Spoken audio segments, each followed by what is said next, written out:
17 বছর ধরে আমি বিএনপি মঞ্চ তৈরি করতে পারি নাই। 17 বছর পর এই যে মঞ্চ তৈরি করতেছি, আজকে ধরে 3 দিন কাজ হলো, আরো 4 দিন কাজ হবে, 7 দিন কাজ হবে এই ঠাকুরগাঁও জেলায়।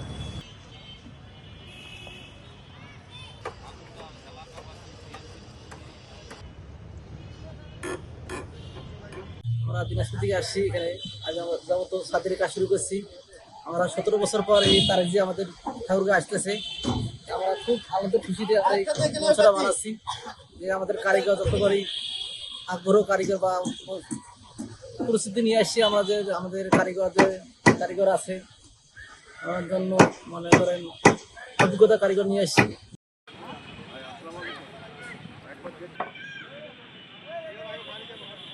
বাংলাদেশের গণতন্ত্র উত্তরণের জন্য সর্বোচ্চ কাজ করেছেন তারেক রহমান। দীর্ঘ 23 বছর পর উনি ঠাকুর আসছেন। ঠাকুর আসার কেন্দ্র করে একটি আমেজও তৈরি হয়েছে। আমরা আশা করি আগামী শনিবার তারেক বাংলাদেশ ঠাকুর যারা ঢুকবেন আমরা তাকে স্বাগত গ্রহণ করব এবং আমাদের যে প্রাপ্তি ওনাকে পাওয়ার, আগামী দিনের প্রধানমন্ত্রী হিসেবে দেখতে চাই ওনাকে।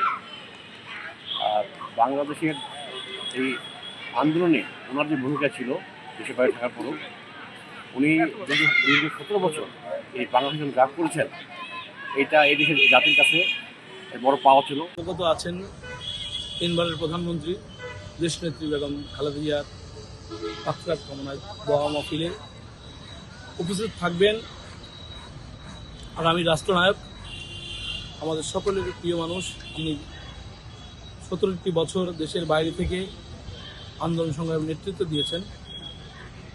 দীর্ঘ 23 বছর পর ঠাকুরগাঁও মাটিতে পা দিচ্ছে। ঠাকুরগাঁওর যুব সমাজ, ছাত্র সমাজ, মেহনতি মানুষ তারেক রহমানকে দেখার জন্য এবং অনেক আনন্দিত যে সেই মানুষটিকে একবার দেখবেন।